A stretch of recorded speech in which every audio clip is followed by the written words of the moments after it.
of the World Youth Conference and Awards. Thank you, John, for such an incredible union of empowered men and women. Today with me, we have the gorgeous lady, Jessica Snock. She is the ambassador for the UN PKFC, winner of the United Nations 2019, Mrs. India Earth Sapphire 2019, the face of Northeast India 2019, and Mrs. Popular Earth 2019. Welcome, Jessica Snook. Okay. Jessica, growing up in Nagaland, did you always dream about becoming a beauty queen? Oh, well, to be honest, becoming a beauty queen was a far from dream for me, as I believed it was not meant for me.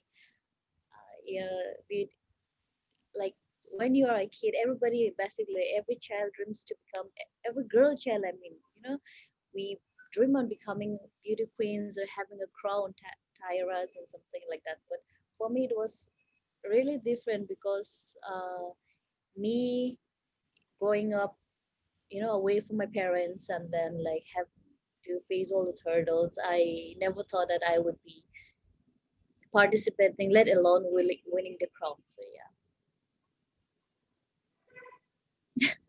Yeah, I guess we all have those dreams, the beauty queen, modeling when we all are young. But fortunately, you got to achieve all of that, and well done to you. thank you. There are so many beauty pageants going around. What is the difference between Mrs. United Nations pageants to the other pageants? Well, as the name itself says, United Nations, we at the United Nations pageant firmly believed in no negativity, no racial discrimination, and above all, we believe in unity. And I feel like in this pageant system, we do not have that competitive feeling. When we come together for the competition, there was sisterhood, there was bonding, cultural exchange values, and that was one thing that was totally different from the other pageants because here we go to learn that unity is something that we all should have instead of feeling competitive. So yeah, this I think this one thing separates us from the other pageant systems. So, I totally understand the sisterhood. You're meeting people from all around the world, and the sisterhood lasts forever. So I really get you there. Can you tell me, or at least, did you always come from the modeling background? no, for me, like of all the people in the world, not me, at least, yeah. I don't have that, to be a model, we need that 5'7" plus height, and also I'm not Yes. that tall, so for me, no, Okay, and your view on women empowerment. actually, I've noted a few, so like I just want to read it. Woman empowerment is something, so I just want to make it clear, so that's why I just noted out. I'll just read it if that's okay. I mean, normally who reads it in an interview, but yeah, since we are Yes, on Zoom, I think I can be comfortable here, right? So yes, for me, yes. women empowerment is one way to get the underprivileged as well as reasonably privileged women to come to realize their worth and potential in the face of a world-dominated world. We say society, but it's world. So women empowerment is essential today because earlier women were not allowed to receive higher education. The society was backward and the times were different. But now the times have changed. Women take up the same responsibilities as men and do a wonderful job in showcasing their talents when given an opportunity to. It is also necessary that they are given a chance to compete on the same level as men, only to be able to benefit the employment and job spheres of our society. Let's say, for example, that we usually associated cooking with women in the earlier days, right? Mm, So women were with when women were like considered to nurture and look after the family. Her job was to maintain peace and harmony at home. However, the roles have reversed, and nowadays, men, like as chefs, like men, they're like superb in cooking nowadays. You don't see like, like you don't see men like, I mean, how do I say it? But men as shades are like the roles have reversed, and they are doing wonderfully well all over the world, having broken the stereotype, of the image of women subject to the kitchen. So I think we all should realize that women should be given an upper hand as well now. So women empowerment doesn't necessarily mean that only the women should be empowered, but the men itself, they come nowadays, like the men, they are like supporting women to empower themselves. So I think that's a very good step towards, you know, progress. Yeah, well, Yeah. I'll say that on. Yes, there's always been a stereotype around women, and you got to be a certain way. You got to go into a certain field. But nowadays, I'm glad, like, everything's changing.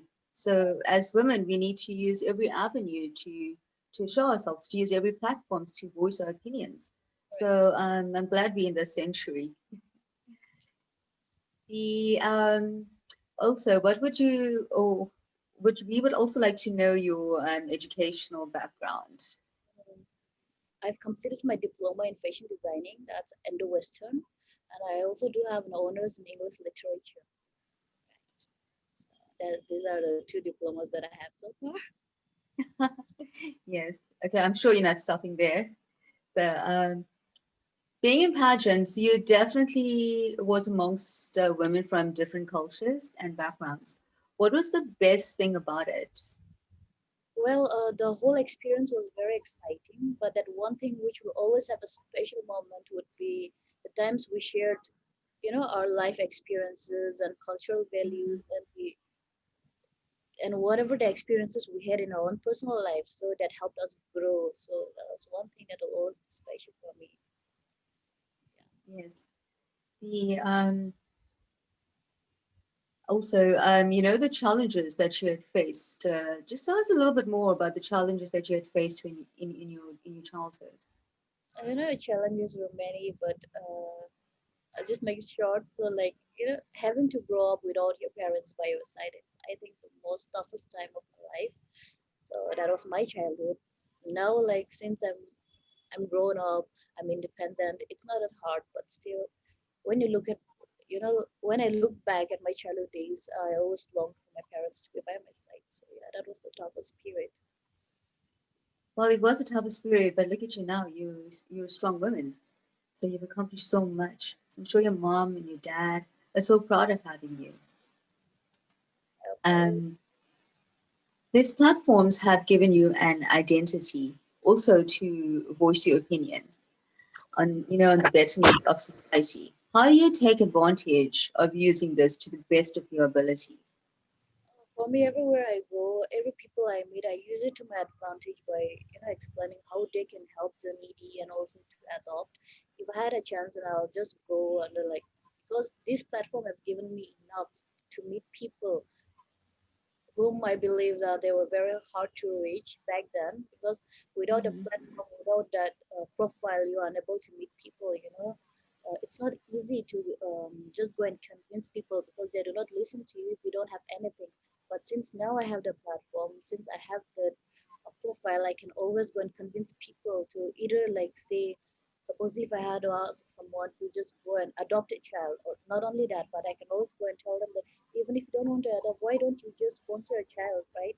So in that way, like wherever I go, it's like a little easier, not that easy, but a step ahead easier for me to convince, because of that platform. Mhm. And with support, in regard to support, I'm sure you have your friends and family that are supporting you all the way through. Right. I do have my husband. I have a son who's Uh-huh. 7 years old, and I have my family members, two younger brothers. So like, and yeah, relatives, lots and lots of friends who supports me in all these endeavors.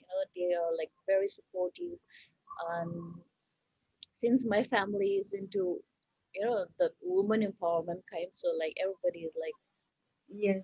high supporting me, so there's no issue. Like for me, at least it's uh, a little easier to to go ahead with what I looked ahead with for the vision which I have. So yeah, I think that makes it easier for me. Yes. Are you the only child? No, I have two younger siblings. Ah, okay, that's good. And your son, how does he find going about all of the glitz and the glamour, the modeling, the girls, you traveling? Is Yeah, he has he come accustomed to it? yeah, Does he know so what's right, and then like he is so proud of it, you know. Yeah. And then like he's so understanding. Sometimes he just tell me, "Mama, we're so proud of you. You just go ahead, live your dreams. We are here with you." And then, like he doesn't talk like a 7-year-old, but he speaks like a 7-year-old grandpa. So it's like Yes. a 7-year-old kid and 7-year-old grandpa. So we just have to like, zero it on at 70-year-old.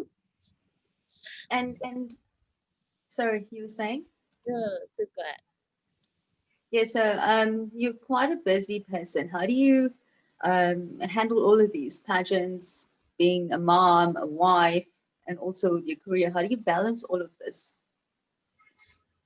It's not easy, but sometimes you have to sacrifice certain points, and then you have to sacrifice the most important part of your life just to do something good for your society, I believe, and also to step up into the game where the world is very competitive. So yeah, how I balance it, like I just have to rush. So for me, it's all about traveling. I have to rush here, go back Yes, home, massage, and like it's a week's off, and come back. It's all stressed up, but yeah, I mean, like it's worth it when you can make a difference in the society. Why not, right? absolutely. It's pretty much my life too. Busy, busy, busy all the time, but we get it done. I sometimes feel I'm like superwoman when I get to bed. And there are times you feel like, oh, like I can't do it anymore. I just want to give up. But that's Yeah, not it. That's not us, right? How can we just give up when we're preaching women empowerment? So it keeps us going again. absolutely. You totally are a role model to many others. Hey, I'm sure you get a lot of little girls coming up to you and asking you for information and sort And of girls things. nowadays, they want to wear crowns. So they're all princesses and queens in themselves already. Uh-huh. Yeah, and okay, the other question I have for you. Could you give me a bit more information on the United Nations Peacekeeping Forces Council? We want to know everything. We are so interested in this. Well, I don't know if I can give you every detail of it, but we have a website, a page on Google. If you go through it, you'll find it. But I'll just brief you a little bit about it. United Nations Peacekeeping Forces Council Southeast Asia is directly affiliated under the mandate of United Nations headquarters. We at UNPKF strongly believe that peace is one thing that every individual by birth, you know, uh, has the right to live with. We have ambassadors assigned all over the world to spread uh, peace and love in order to keep the harmony. Uh, Even during this pandemic, we have we have members and delegates who were assigned to distribute food, ventilators, and the necessary items for the patients, or not only the patients, but you say like the people who were in need. So United Nations peacekeeping forces are based in Thailand. The headquarters is in Thailand, and it is headed by Afenita. She's our global commander, and we have got Supreme Commander who is the head of UN Army. So we also believe in action more than words, rather than like just speaking out and then like showing it off. But we go more like on grassroots level to help Mhm. the peace, and then it was also like UNPKFC is also born in the state of Buddha. So Buddhists, they believe in peace, right? So for us, it's all about non-violence and able to spread peace in and around ourselves, and also to keep harmony among ourselves and in our own society. And yeah, so like as of now, we are growing stronger day by day. We are getting more recognition as we are, you know, as our name is like the organization name is spreading ahead. So like we have got more partners coming in to get affiliated. And if like suppose even if anybody wants to volunteer, if anyone wants to join as a volunteer, we are like everybody to take them in. So what you just have to do is go in our website and then register. So yeah, it's as easy as that. Okay. So is United Nations your pageant? Is it in collaboration with the NGO? No, no, no, It's no. not. UNPKFC is not an NGO. Okay. It's, it's we don't call it as NGOs, but it's an intergovernment. NGOs are basically non-governmental organizations, right? But for Okay. us, United Nations peacekeeping forces are working with the governments, country's government. So it's like it's not an NGO; it's a governmental organization, more like that, because we co-work with them in coexistence. So yeah, so it's a All totally right. different thing than an NGO, So right? really commend everyone that is involved in this. It's you guys are really, really making a change. And yeah. So do you travel a lot in regard to with the UK? Do you travel? Do you do a lot of traveling? I do. Actually, I have to travel as well because what we do is for my own title, the Mm. United Nations.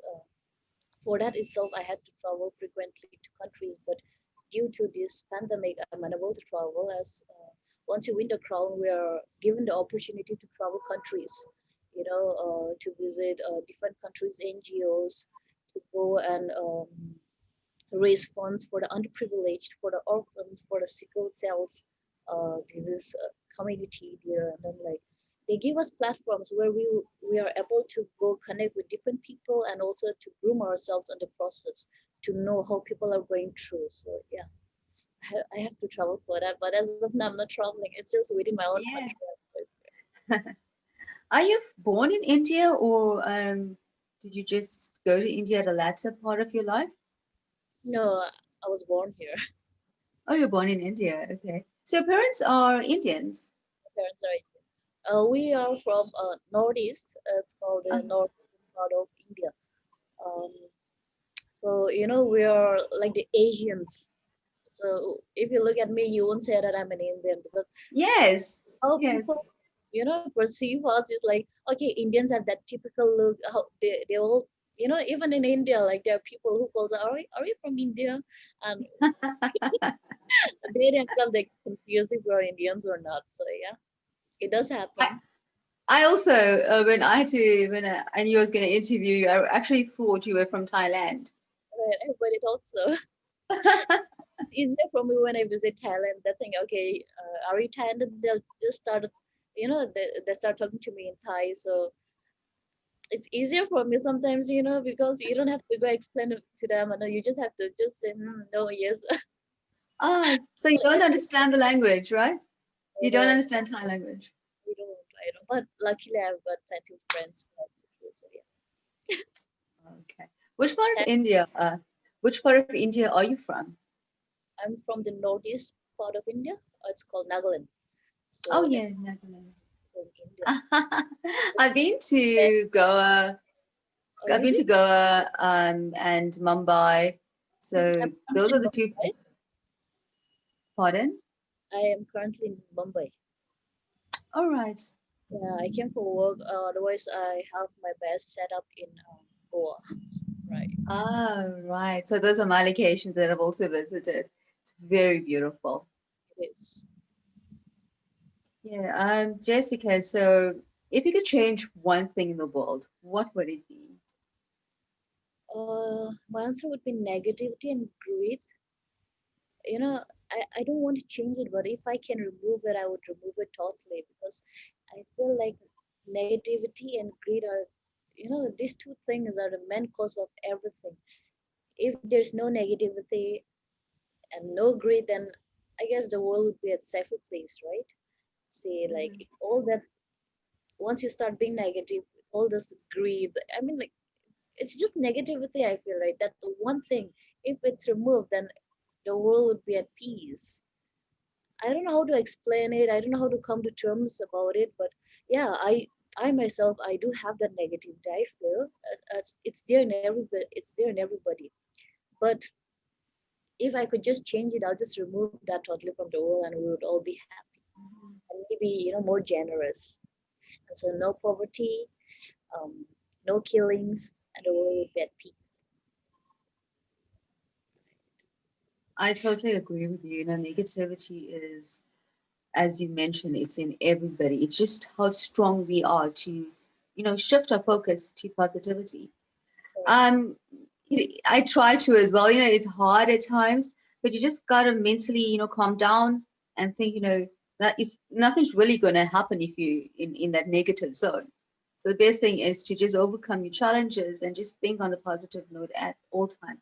It does play a major impact in everyone's lives, but what we think and how we carry on doing our things. Right.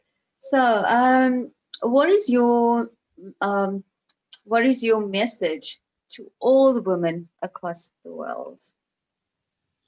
To all the women across the Yeah. world, it would be the same. I guess always remember we are worthy, we are important, we're special, we're unique, we are wonderful, we are talented, and above all, we are irreplaceable. How on earth will we be replaced, right?